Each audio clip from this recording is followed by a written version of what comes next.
An immaculate inning. 9-pitch, 3 strikeout. Rarely happens in baseball. Welcome back, everyone, to the Immaculate Inning podcast. It's been a few weeks, so apologies for that. Today it's just going to be me.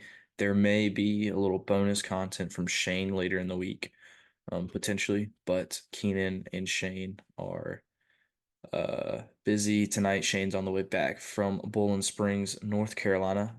Winthrop had their weekend series against Gardner Webb this weekend, so he's on his way back from there, and Keenan is preoccupied as well. So I did kind of drop the ball. Should have gotten another guest on for this week, but life's busy, college student work, all that. But here we are. I am here to bring you some news. It's honestly it's a little bit of a good thing that we waited this long. We've got a lot to talk about.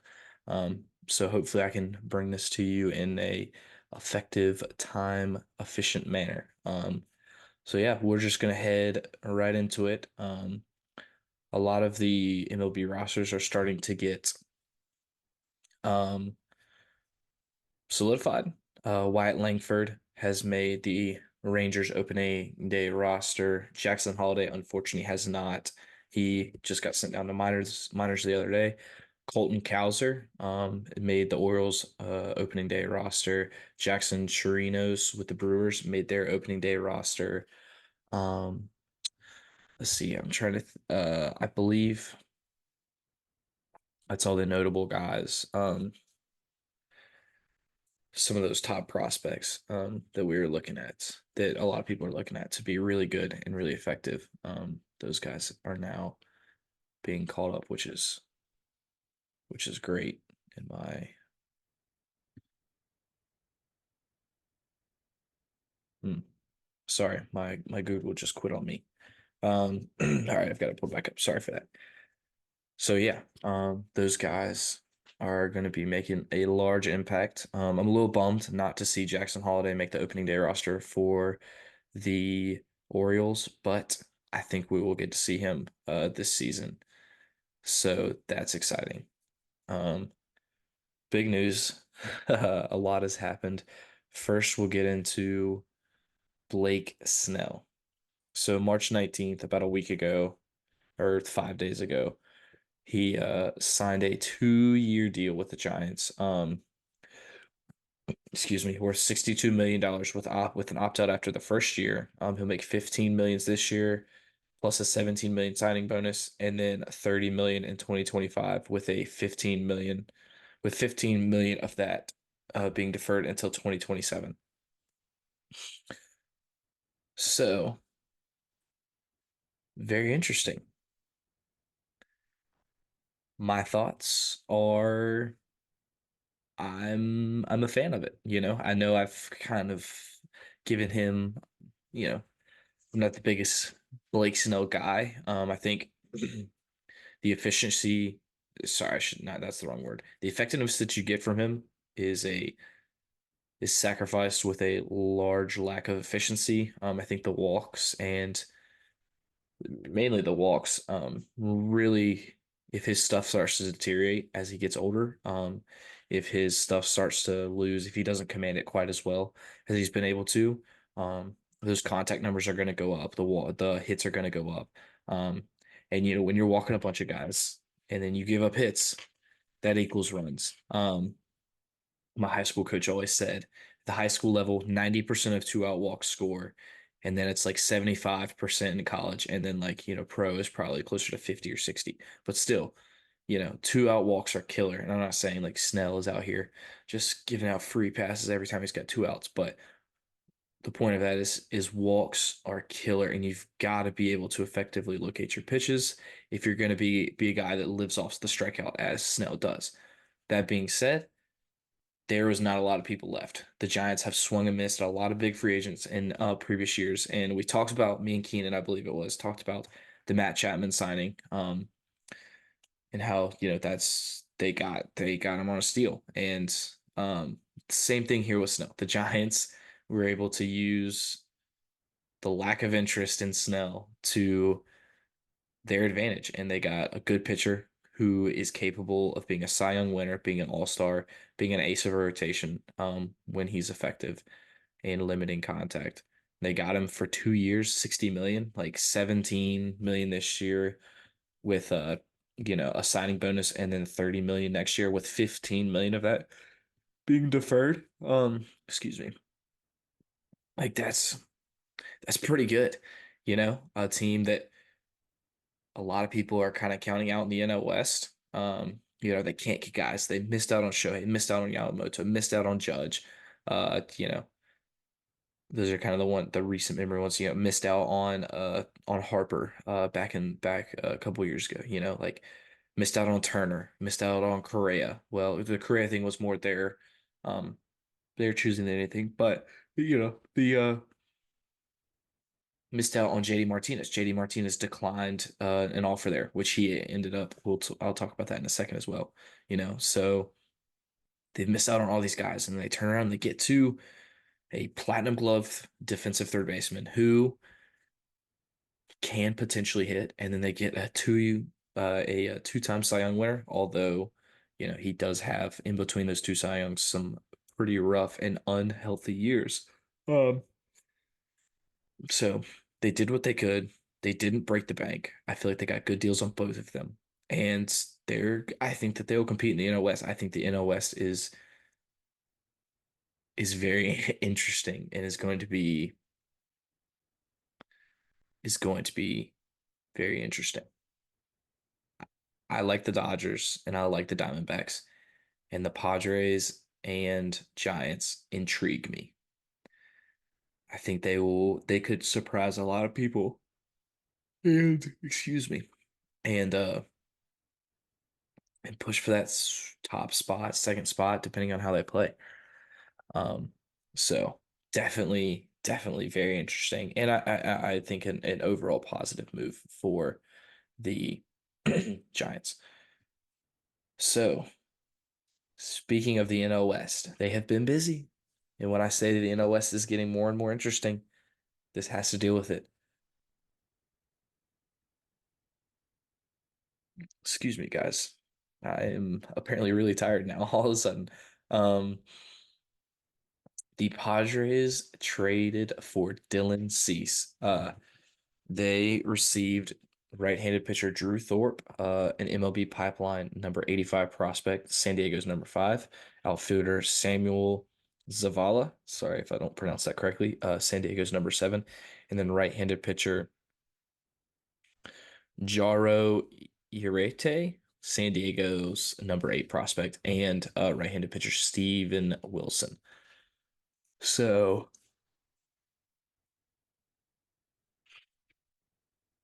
very interesting deal here. The Padres making a move on a guy that we've been waiting to be dealt basically since the trade deadline last year. And I know Shane, big White Sox guy, is going to have his opinions on it. And maybe that can be some of the bonus content we get this week is him, just a quick breakdown of the trade and what he thinks.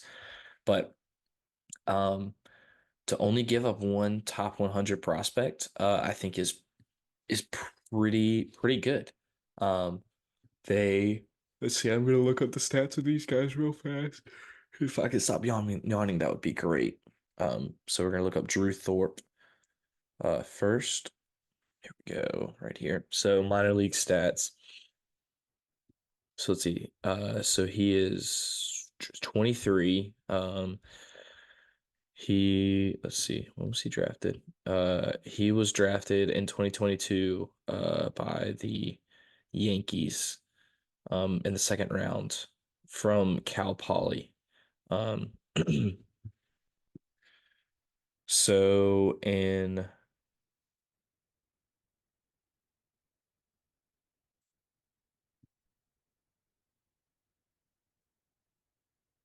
this, I believe this was a guy that they got in the Yankees trade. Yeah, it is. So we've kind of already talked about him, but 30 innings in Double A last year, with a 13 Ks per nine and a 1.4 walks per nine, which is really good. An ERA of one and a half basically in 30 innings. The year before 2023. or sorry, in 2023. In high A, he had a 2.8 ERA in 109 innings with an 11 K per nine and a barely sub 3 walks per nine. So this is a very effective pitcher. Spring training, uh, actually did not pitch well in spring training for the White Sox. 2 2/3 and has a 27 ERA. The walks per nine and Ks per nine, not great, but that doesn't matter. It's irrelevant with the 2.2, 2 2/3 innings. So, but this is a guy who's got a lot of potential who the Padres definitely really liked and, were willing to give up Juan Soto for. And now they've given him up for Dylan Cease. So we're going to move on now to Samuel Zavala. Sam, here we go. So he's born in 2024. So he's 19 years old, almost 20. So I bet he has not even made it past a rookie ball. Oh, he has. He made it past the complex league. So in high A, last year, he had 56 plate appearances. Ooh, had a negative 21 WRC plus. Ouch. A .078 average. But every year before that, and 2 years of high of just low A, and then the Dominican Summer League, and then Complex League. He had no lower than a 118 WRC plus, and that was in 141 plate appearances, and that was in 2022 low A ball. 2023 in low A, he had a 140 WRC plus with a 267 average, a walks per nine of 20 and a Ks per nine of 26. So definitely a high Ks per nine. Let's see if I can get his home run count. So yeah, and he had so he in low A in 2023, he had 14 home runs in 459 plate appearances. So this is definitely a guy that they're looking at as big power bat. Definitely going to be uh somebody that they want. He went hitless and he had one at bat so far with the White Sox, for plate appearances with the Padres and collected one hit. So definitely very interesting. Don't really have any opinions on him. I think he's super young. We'll have to wait and see. I believe the same will be for Jaro.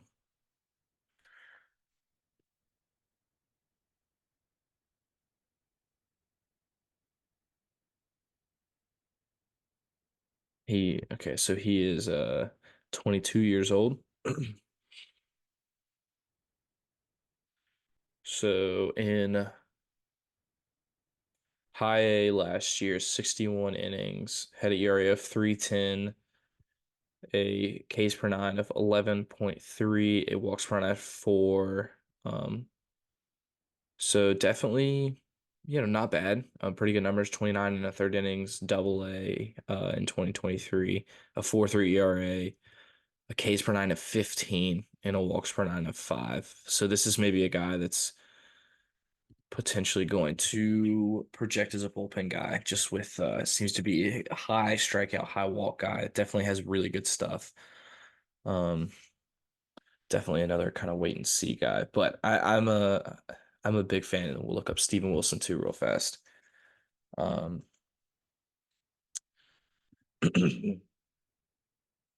he is, let's see, he's 29. Um, so 53 innings with the Padres, a 3.91 ERA, an expected ERA of 3.38, FIP of 4.52, point 0.4 WAR, had a 9.6 Ks per nine and a 4.5 walks per nine. Let's see. Yeah, so he's a reliever. Pretty solid numbers. Is that average four seam fastball velocity is 94.6, just a tick down from 2022. It was at 95.1. So pretty solid numbers. Definitely probably a middle inning guy. But yeah, I'm a big fan of this trade. I mean, kind of like I said here with the Giants, Not a lot of guys that left available. Montgomery, I believe, is still holding out for a long-term deal. Cease, I think, is making 8 million this year. Got 2 years of team control before he theoretically walks for his first free agency. A guy kind of similar to Snell, Cy Young potential, high strikeouts, lots of walks, but doesn't give up hardly any contact at all. Um, and this kind of helps them replace Snell. I mean, they basically just replace Snell with another Snell. I think they do what they do with different pitches and they're different pitchers, but they have similar results and they go about it the same way. But I really like this trade. I think it helps out both teams. The White Sox are getting some decent prospects, and the Padres get an ace to frontline their rotation, which features Yu Darvish, Joe Musgrove, two guys who are really good. So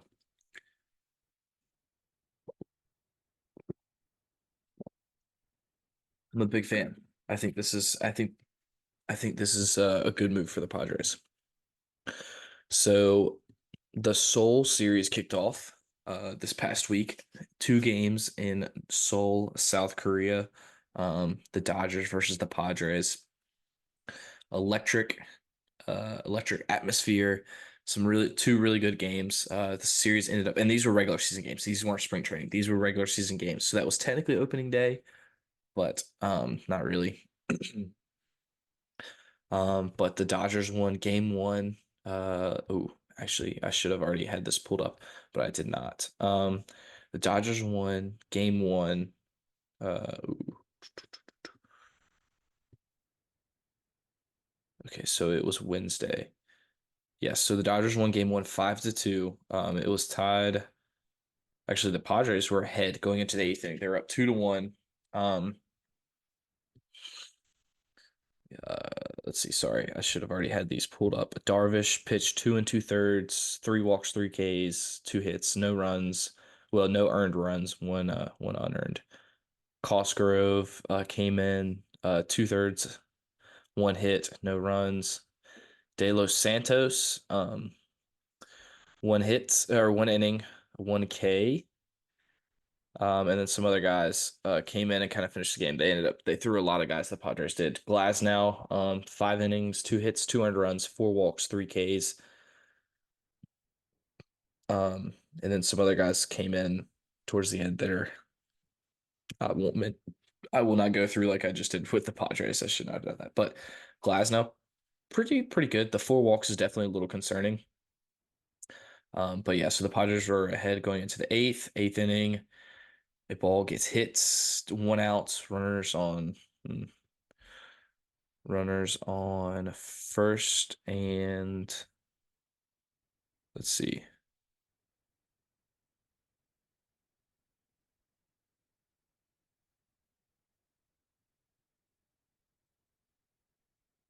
Okay, yeah. So maybe the bases were first and second, 1 out, ground ball hit to first baseman Jake Cronenworth goes through the webbing of his glove, and that kind of opens the floodgates. The Dodgers end up scoring 4 in that inning, win the game 5-2, to take game one, and then Thursday, game two was played.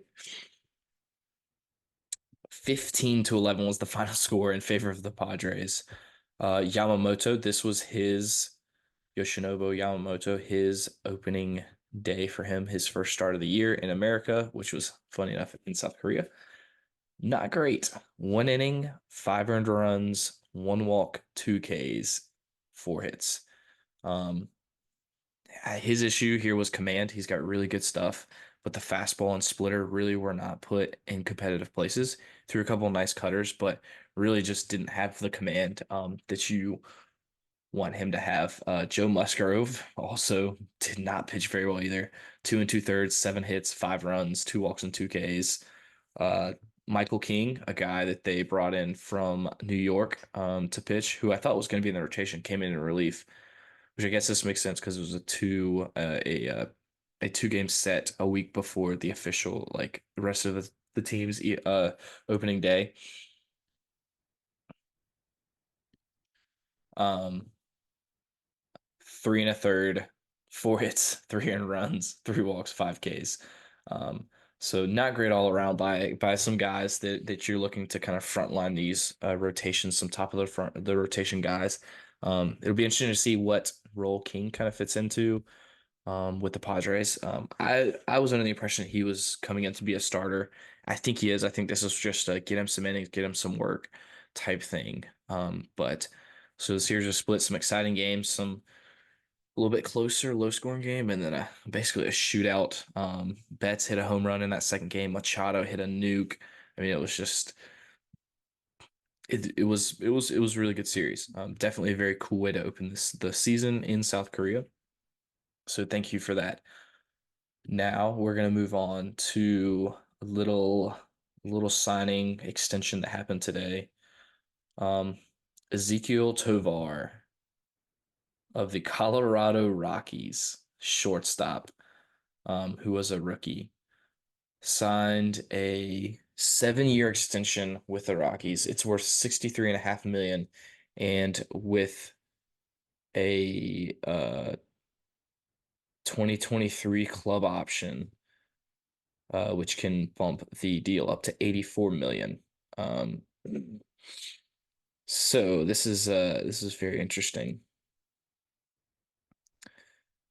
He was a rookie this past year, hit 253, 287, 408 with 15 home runs and 73 RBIs, 37 doubles, tied Hall of Famer Todd Helton for the most by a rookie in team history. Gonna kind of look at his stats here real fast. Um, the WRC plus was not positive. It was not kind to him. He had 615 plate appearances, a 70 WRC plus. Obviously, I just said his stats there. He had a 4% walk rate, not great, and a 27% K rate, which just is a real struggle. His offense, which is batting and base running combined, was negative 23.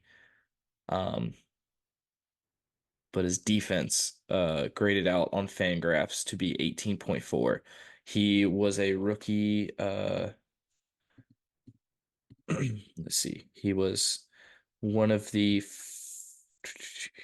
yes, he was a National League Gold Glove finalist at shortstop as a rookie, which is really impressive. So they obviously really love his defense, and he is a really good defender. But I'm interested to see where this goes. The Rockies, they don't make a lot of sense to me really ever. I think this is a very interesting move, them signing him with essentially no positive experience. In 2022, he had 35 plate appearances, hit 212, 257, and 333 for a WRC plus of 50.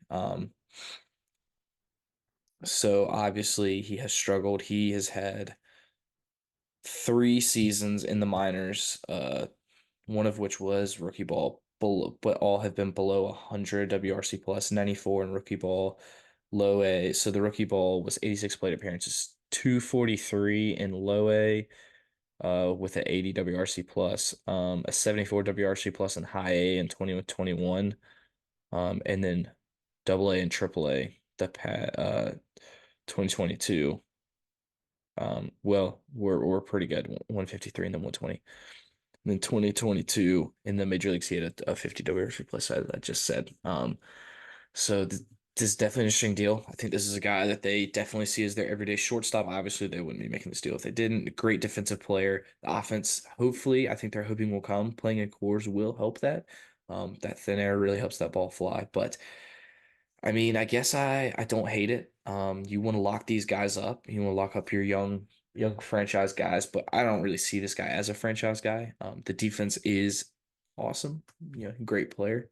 But just the offense is really lacking. And I know like shortstop is kind of a position that you can get away with having good defenders and bad hitters, but I feel like this is a guy that you probably could have let his next couple seasons play out without kind of making this move. Um, but this is what we're seeing. Young guys are getting locked up early before their value gets jacked up incredibly high. I mean, so, you know, these are going to be not quite comparable, but like Julio Rodriguez, Ozzy Albies, Ronald Acuna, like those are three guys that are getting locked up on big contracts, long extensions for low dollars when you look at what their projected value could be. But they are teams are locking them up for the long haul. So this is an interesting move by the Rockies. I don't hate it. I think it's a good deal. I think that they are, let's see, let me do the AAV average. Let's see, let me find. Let me get a calculator pulled up. I'm just going to, I'm just going to divide the dollars by years. Nothing like crazy. I know this isn't um,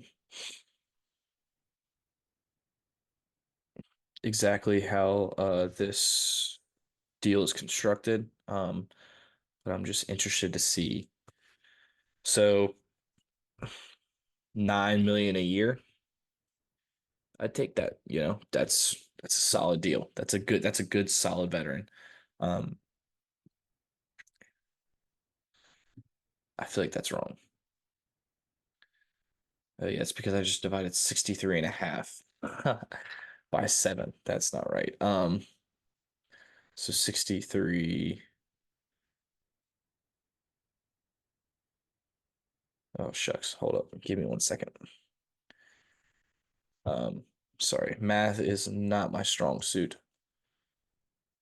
Um, so hard. So it's actually,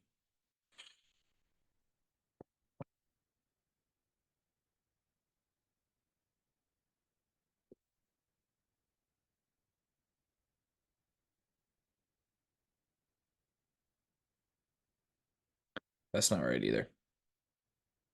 Whatever. We'll leave it alone. Sorry, everybody. You can figure it out on your own. Math is not my strong suit. So I'm gonna move on. But yeah, this is a good deal by the Rockies. Big fan. Well, not I shouldn't say big fan, but I'm glad to see that they are investing in their youth and looking to maybe field a competitive team. Jury's still out on that, but that's okay. Um, that's all opening day, MLB opening day is in is Thursday, March 28th, so 3 days away basically. Recording this Sunday night. Um, Baseball's back. It's back in full swing. Next time we record one of these podcasts, college baseball and MLB will both be in session. There will be baseball everywhere. The baseball lovers, it will be a long time before we have to go another day without baseball. So this is a good time of year. Speaking of college, gonna do a quick little college rundown, some big series, some big performances by some names you've already heard kind of discuss. But Vandy ranked third in the country, and I should put this out there. I am not a super big fan of college baseball rankings. I think they're pretty arbitrary and they don't really tell the whole story. Really, all that matters is that you win enough games to make a regional. Really, all the rankings kind of matter for, and I'm talking about like not the RPI and all that stuff. I'm talking about like the top 25 rankings. Like those really don't matter. It's so subjective, and any team can lose on any day, and you can punish a team for this, and that, blah, blah, blah, and they didn't beat it. So they're kind of arbitrary. And so I'm not the looking at the top 25 is not necessarily um, where I look. And in college baseball, especially, I feel like the bigger name schools do get a better advantage in comparison when the top 25 rankings are released. Like it really does take a lot for a mid-major like Coastal or Campbell to get put into the top 25. They really have to have a lot of years of excellence and just beating good teams, big teams. Like blowing out small teams isn't going to do it. But these are teams that can do that. So let's see. Vandy, number three ranked Vandy, came in this weekend to South Carolina. South Carolina coming off a bad loss to an Ole Miss team last weekend. They dropped two out of three, dropped out of the top 25. But number three, Vandy came to South Carolina. The Friday night game was canceled due to rain. And they played a doubleheader on Tuesday. Vandy was swept. They lost the weekend. Um, Excellent performance by the Gamecocks. Uh, it really was an all around uh, pretty great performance from everyone. The pitching staff was really great. Eli Jones had a great start in the first game on Saturday, and then oh, Gainey. Oh, what's his last name? What's his first name? Garrett Gainey, I believe it is, a reliever who transferred into South Carolina from Liberty, along with his head coach, Matt Williams, who also came from Liberty, came in 3 innings of release and shut down the Vandy lineup. Some of you, or sorry, that was actually the Saturday night game. My bad. But yeah, electric performance by uh Eli Jones. Petrie had a big day at the plate. I believe he got on base in every single one of his at bats on Saturday through both games. Um, really good. So they took game two as well. Garrett Gainey came in and had an electric 3 inning save hold type thing.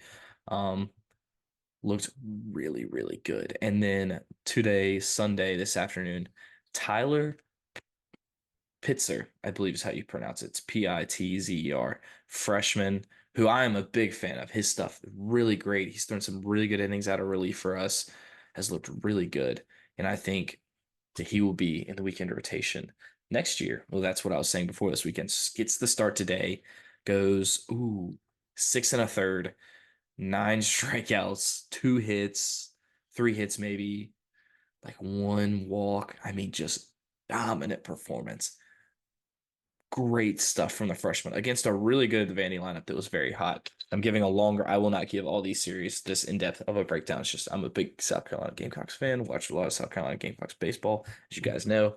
Um, so this is kind of my talking point, but really immaculate, great performances all around from the lineup. Kennedy Jones, great at bats today, had a bomb. Causey is looking really good at the plate, the big first baseman slash DH. Casas hit a bomb today.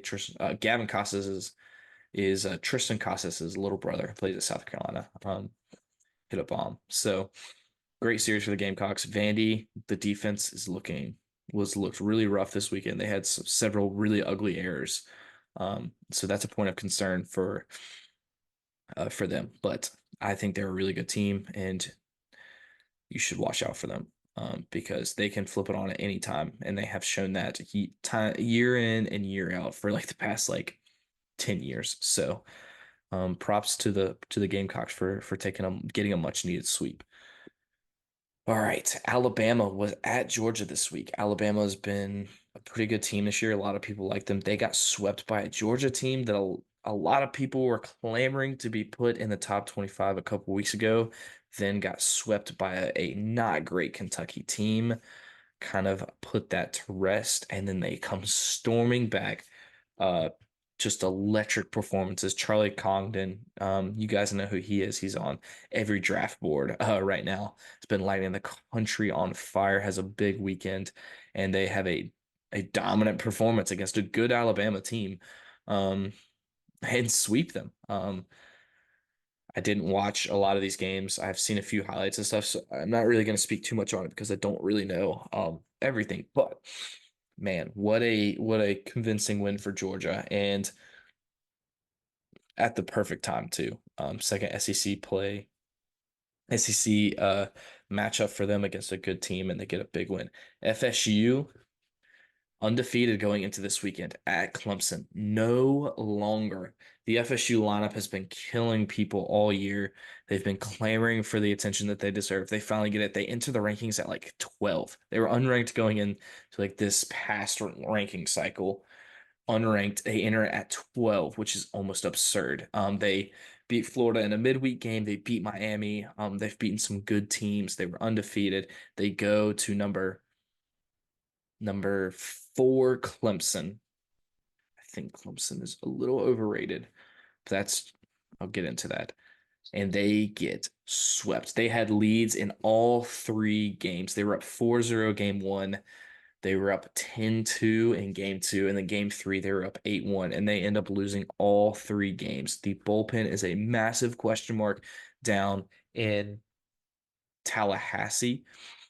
This is an explosive lineup. I mean, they put up, oh, I forget what this, but like they put up more than 10 runs in two of the three games, I believe. Um, they can mash, but that bullpen, oof, it's gonna be a heart attack this year for FSU fans if they can't figure out the bullpen, because they just could not get it together. The walks were killing them. They ended up one of the Clemson hitters. Oh man, I should have written this down, but I didn't. And had two grand slams this weekend. Just killer. The one today was just on a fastball right down the middle, just begging to be hit out. So a good series between two good teams.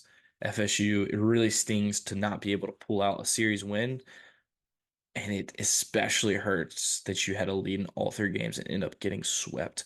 They've got a lot of improvement to do. On the other hand, props to Clemson. That lineup can mash. They can hit with probably anybody in the country. They're really hot right now. They're a good team. I'm not taking that away from them, but I do think they're beatable. I think if you can find a way to limit their pitching staff, they can struggle. Sorry, not pitching staff. If you can find a way to work around their lineup and kind of limit the damage, they really are vulnerable because I mean they gave up so many runs this weekend. And this is kind of what I was saying going into the season. I think the lineup is good, but the rotation is just a big question mark. And they did not show up this weekend. The bullpen and the rotation really got to hand it to them. They did not perform very well. Clemson's a very good team. You'll probably see them host a regional, I think, unless the cards fall off the table. But that that pitching is going to be it's going to be interesting. So, but electric series between those two teams. Sorry, three games though. Winthrop was back in action, as I mentioned earlier this weekend. They took 2 out of 3 from Gardner Webb, so big matchup there for them. Gardner Webb's got a solid team. We played them earlier this year. South Carolina did. They've got a solid team, so that's a big win for Winthrop. Love to see that. Shane, co-host Shane, many of you know that he has been recovering from Tommy John, so shout out to him. Got his first start this past Tuesday against Clemson. Didn't quite go exactly how we hoped. I think he only got 1 inning and gave up 2 runs. But that's okay. All that matters is that he's back. He knows what he's got to do.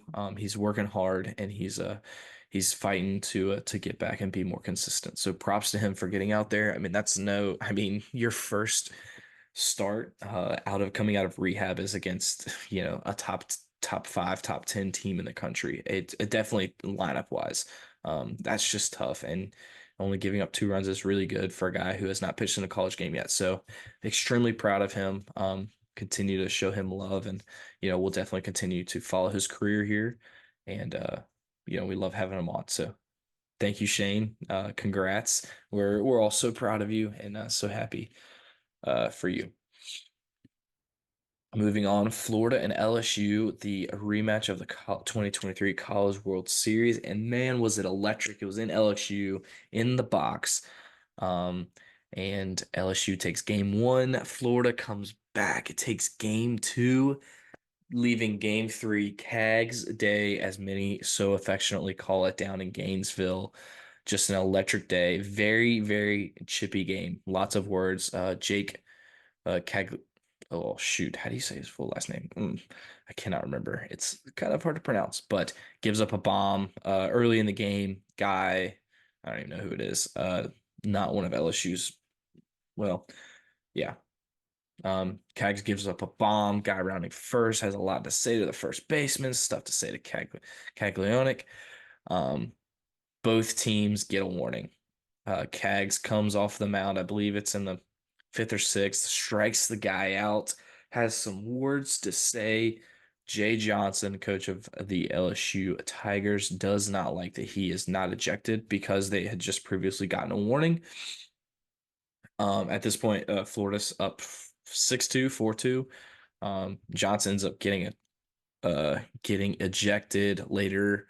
A few innings later, Cags gets a fastball up and in, pretty close. Next pitch deposits it opposite field off the scoreboard, an absolute nuke. So Florida takes the series 3-2, just an electric series. LSU kind of scuffling a little bit. Florida, on the other hand, has lost several midweek games this year. Moving on, Campbell loses 2 out of 3 to Delaware. Campbell has struggled a little bit as of late as well. They're not looking great. They're still a really good team. Expect to see them in a regional. This is just a little scuffle for them, I think. And I think they'll be okay. But yeah, NC State takes 2 out of 3. Give me one second. How did I already? NC State takes 2 out of 3 from Duke. So Duke again struggling. They lose the series last week at home to Clemson. This week losing again to NC State, 2 out of 3 the series. Um, you know, they beat Wake Forest, first ACC series of the year in convincing fashion. This was a team that before the season started, I had mentioned as maybe a dark horse College World Series contender. I think a lot of people, didn't really have them in there. I think that, it's the Wake Forest, the Floridas, the LSUs, kind of those teams, Arkansas. Um, but I was a big fan of their lineup. I think it was going to take a big step forward this year. I mean, this is a team that made us, yeah, I believe they made a super last year. And their rotation and the bullpen was really, really good. Sorry, mainly the bullpen was really good last year. They were getting some key pieces returning, and the rotation was looking to take a big step forward, and they were looking really good. And then now they've dropped 2 ACC series in a row to an NC State team that is not great, has not really been able to rebound since losing Tommy White a few years ago to LSU. They lose a series to a good Clemson team. That's less important. But yeah, big win for NC State, definitely. I want to get into some individual performance as well at the college level. So Travis, oh dang, I forgot how to pronounce his last name too. But this is a guy we've talked about before at Oregon State. Travis Benzana, I believe is how you say it. Has been lights out this year. Been great. But the past 4 games, let me find the exact stat. Uh, so for the past 4 consecutive games, he has hit a leadoff home run for Oregon State, which is just insane. Um, I don't know how you don't draft him. Uh, top 3, first overall. He is an incredible hitter, second baseman, so that's definitely not a knock, but definitely a little interesting having this caliber of hitter playing second. He's not on the corner, he's not a shortstop, he's not in the outfield, he's playing second. He's a pretty athletic guy. He can get around the base as well. So it'd be interesting to see how he translates to a better position, maybe potentially like a corner outfield spot to try to capitalize on some of that athleticism and maybe get a little bit more value out of him. Second base just doesn't have a huge defensive value. But I mean, he can rake. I mean, he has been killing the ball recently. Just a complete hitter, honestly. So props to him. That's a really awesome accomplishment. And then just want to shout out again Hagen Smith against a good Auburn lineup on Friday night. Absolutely deals. This year he's up to 29 innings pitched, 62 Ks.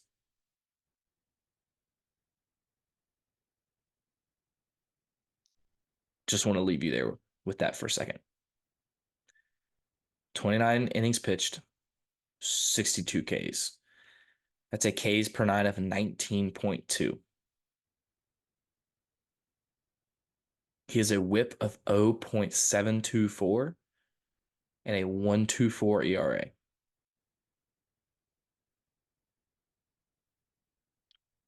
He's allowed he's allowed 4 earned runs, 2 of which have been homers, and he has 10 walks on the season. He's a 6.2 strikeouts to walk ratio.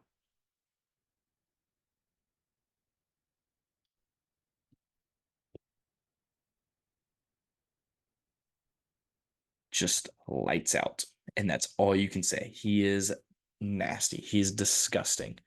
He is probably one of the better pitchers. He is in his junior year. So I believe that he's draft eligible. Yeah, he is. But I mean, talk about being on an other planet. Um, that's just absurd. 6 games, 29 innings, 62 strikeouts. So shout out to him. Yeah. That's all I have. So thanks for listening. I did receive a text from Shane while recording this. It does seem like he is very interested in recording a little like bonus content potentially for the podcast. So I'll talk to him. I'm definitely going to see if he maybe wants to do a White Sox reaction video to the Cease trade to kind of give, that perspective. I definitely am a little lacking in that. See how he feels about it. But thank you guys for listening. Sorry for the delay again in episodes. We're going to try to be more consistent about that as time goes on, especially with the MLB season starting. But yeah, so thank you guys. Don't forget to email us with any questions. Uh, follow us on Instagram. Follow us on Spotify. I think that's what it's called. Subscribe on Instagram, like, share, all that good stuff. All the YouTuber stuff. We really do appreciate it. So thank you guys, and we'll see you in the next episode.